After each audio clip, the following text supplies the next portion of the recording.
श्रीपादराजं शरणं प्रपद्ये. अध्याय 37. छिन्नमस्ता देवीचे वर्णन. बंगारय्या व बंगारम्मा यांचा निरोप घेऊन त्यांनी दिलेल्या चर्म पादुका घेऊन आम्ही प्रवासास प्रारंभ केला. आम्ही एका अरण्यातून चाललो होतो. जाता जाता एका वटवृक्षाखाली विश्रांतीसाठी थांबलो. तेवढ्यातच काही योगिनी गणांचा घोळका तिथे आला. त्यांनी आम्हाला पाहून म्हटले, आता सायं संध्येची वेळ आहे, यावेळी आपण या प्रांतात येऊच नये. येथे आम्ही छिन्नमस्ता देवीची पूजा करणार आहोत. ही फार रहस्यमय देवता आहे.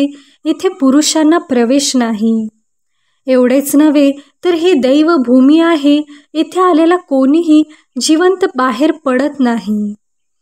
हे ऐकून आमच्या पायाखालची जमीन सरकत असल्याचा भास झाला.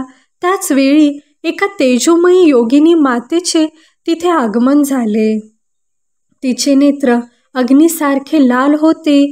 तिच्या बरोबर आलेल्या योगिनींनी एका टोपलीत छिन्नमस्ता देवीला ठेवून बरोबर आणले होते. तेव्हा ती योगिनी माता म्हणाली, यांना नेसायला साडी आणि चोळी द्या. तिच्या म्हणण्याप्रमाणे आम्हाला वस्त्रे दिली आणि आमच्या वस्त्रांना तिथे प्रज्वलित केलेल्या अग्निकुंडात घातले गेले. आम्ही साडी चोळी नेसल्यावर आमच्या शरीरात आम्हाला बदल वाटला. आमचे पुरुषत्व नष्ट होऊ लागले. उरोज पुष्ट झाले. सारे पुरुषत्व नष्ट होऊन स्त्री रूप प्राप्त झाले. आमचे नाव नवीन प्रकाराने ठेवण्यात आले. माझे नाव शंकरम्मा आणि धर्मगुप्ताचे नाव धर्मम्मा असे ठेवण्यात आले. आम्हाला भोजनार्थ मांस पदार्थ दिले गेले. पिण्यास मदिरा दिली गेली. दिवसा माणसाप्रमाणे आणि रात्रीच्या वेळी मोठ्या वाघाप्रमाणे संचार करणाऱ्या वाघाबद्दल आम्ही बरेच ऐकले होते.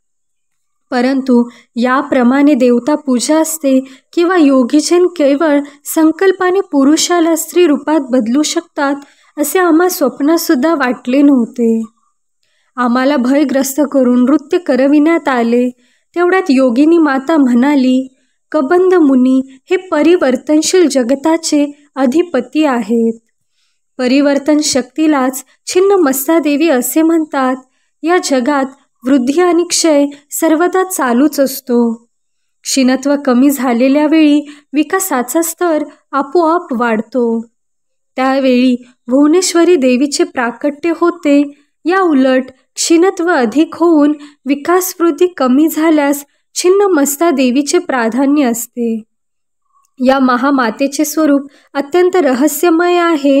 एकेवेळी पार्वती देवी आपल्या सखीबरोबर मंदाकिनी नदीवर स्नानासाठी गेली होती. स्नान झाल्यावर दोन्ही सखींना खूप भूक लागली. त्यामुळे त्या कृष्णवर्ण झाल्या. भोजनाची याचना केली तेव्हा पार्वती देवीने थोडे थांबण्यास सांगितले.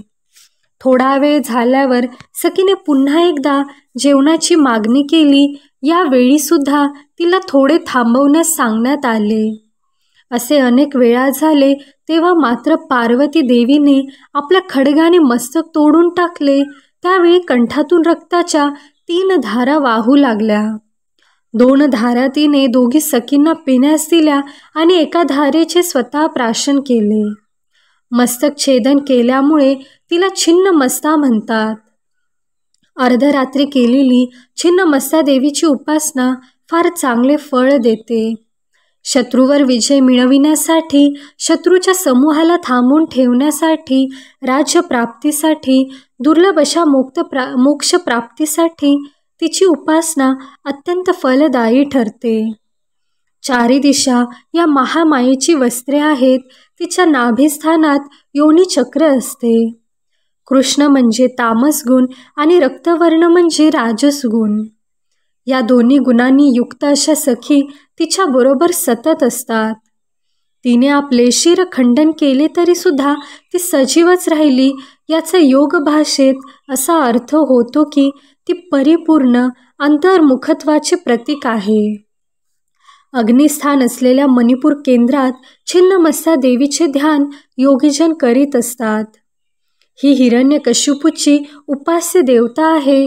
आम्हाला हा एक भयभीत करणारा आणि विचित्र असा अनुभव होता. इतक्यात अर्धरात्रीची वेळ झाली. चित्रविचित्र अशा प्राण्यांचे आवाज येऊ लागले. यात प्रामुख्याने वाघाच्या डरकाळ्यांनी आमचा थरकाप झाला. वाघाच्या आवाजाने तो शांत असलेला असंमत एकदम दणाणून जात होता. 2 चांगल्या स्त्रियांचा बळी मिळाला असे योगिनी गणांना वाटले. त्यांच्या सान्निध्यात असलेल्या आम्हा दोघांचा वध करणे अत्यंत श्रेयस्कर आहे असे त्यांना वाटले. आमच्या डोक्याला त्यांनी कडुलिंबाची पाने बांधली. कपाळावर मोठा कुंकवाचा टिळा लावला. चांगल्या धारदार चाकूने आमचा शिरछेद करण्यात आला. रक्ताच्या धारा वाहू लागल्या. त्या पाहून योगिनी गणांना आनंद झाला. मदोन्मत्त होऊन त्या रक्तपान करू लागल्या. आमची शिरे एका बाजूस आणि धड एका बाजूस टाकण्यात आले. तरीसुद्धा आम्ही सजीवच असल्याप्रमाणे वाटत होते. शरीराचा दाह मात्र असहनीय होता. त्या योगिनी गणांच्या क्रूर आणि अत्यंत हीन अशा क्षुद्र विद्येला आम्ही बळी पडलो होतो. तेवढ्यातच आम्हास गाढ झोप लागली. त्या निद्रा अवस्थेत आम्हाला अस्पष्ट अशा आकाशात असलेला प्रकाशाचा एक झोत दिसला. तो प्रकाश आम्हास जवळ येणाऱ्या काळाप्रमाणे योगिनी गणाच्या वाऱ्यात मिसळून गेल्याप्रमाणे वाटला. आमची शिरे पुन्हा आमच्या धडांना येऊन चिकटली असे वाटले. आम्ही नेहमीप्रमाणे झोपेतून जागे झालो. आमच्या अंगावर साडी चोळी होती.